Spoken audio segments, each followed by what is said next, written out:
today I'm in Clacton-on-Sea.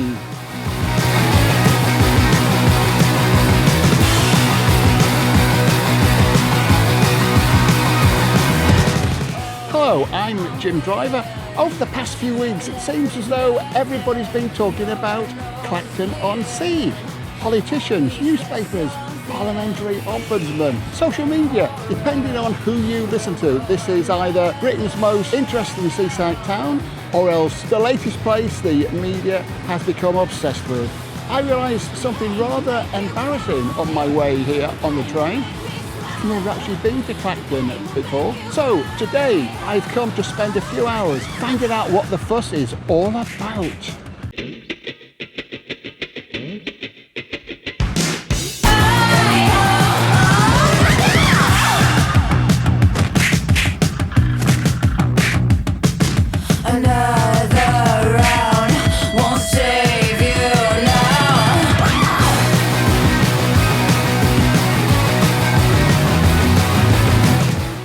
Well, I've just been in the station toilets and the person in front of me just had a cigarette. It was a bit weird because the toilets are actually outside the station. Before I came to Clacton, I thought I knew what to expect.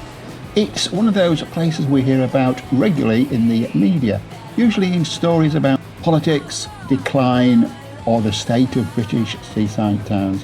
But what is Clacton actually like when you get off the train and walk around for yourself?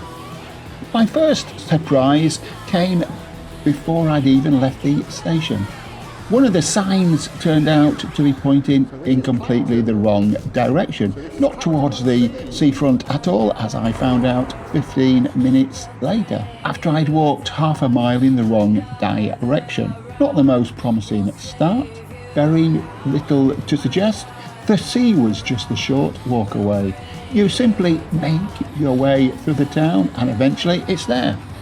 One thing I couldn't help noticing was the number of care homes, retirement properties and funeral directors I passed on the way. Perhaps that shouldn't have surprised me in a seaside town known for having an older population, one of the reasons why a certain gentleman chose to stand here as an MP, but it was much more noticeable than I was expecting. What I didn't find were many of the things I personally enjoy finding beside the sea. For example, where I live in Ramsgate, which is very near to Margate and Broadstairs, just down the coast from Herne Bay and Whitstable, there's no shortage of art galleries, independent bookshops, interesting cafes, and plenty more evidence of a thriving art scene, such as posters in the shop windows, that kind of thing. But there was absolutely nothing like that I could see in Clacton. Then you reach the front and the Clacton begins to make more sense. There's a proper sandy beach, a traditional pier, amusement arcades, and all the familiar ingredients of an English seaside resort, even if some of them are closed and boarded up. On a sunny day with people enjoying themselves, it's hard to reconcile the place in front of you with some of the bleak portrayals you get in the media.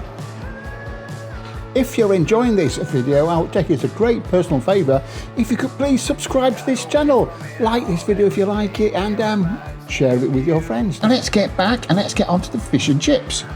Yes, the fish and chips in a place called Gio's, presumably short for George or Giorgio.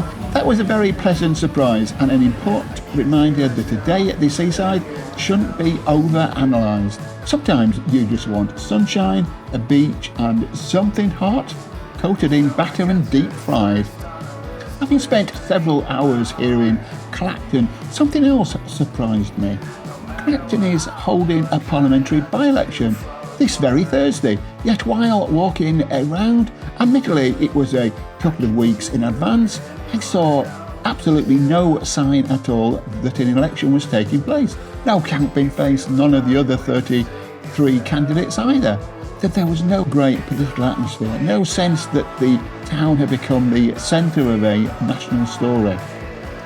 People were simply going about their day, sitting on the beach and getting on with things, picking their noses and polishing their bald heads. Well, that's a personal observation. Feel free to take me to court over it. So, Clacton wasn't entirely what I expected. I spent a few hours in Clacton and I don't think it's for me. I tend to prefer seaside towns with a bit more art, culture and independent life. Places like Ramsgate, Scarborough, Whitstable, even Brighton. That isn't a criticism of Clacton. I'll leave Clacton to Nigel Farage or Count Binface or any one of the 32 other people standing in the by-election. I've been Jim Driver and I hope you'll subscribe to this channel, join the club and catch me next time. Thank you so much. Goodbye. Why you're voting for reform? Well, it's the only way we're going to go, isn't it? Where else can we go? We've got two lost governments, and this is the only government here that's going to sort things out for us. So as far as I'm concerned, Nigel Farage is God. Oh no, he isn't.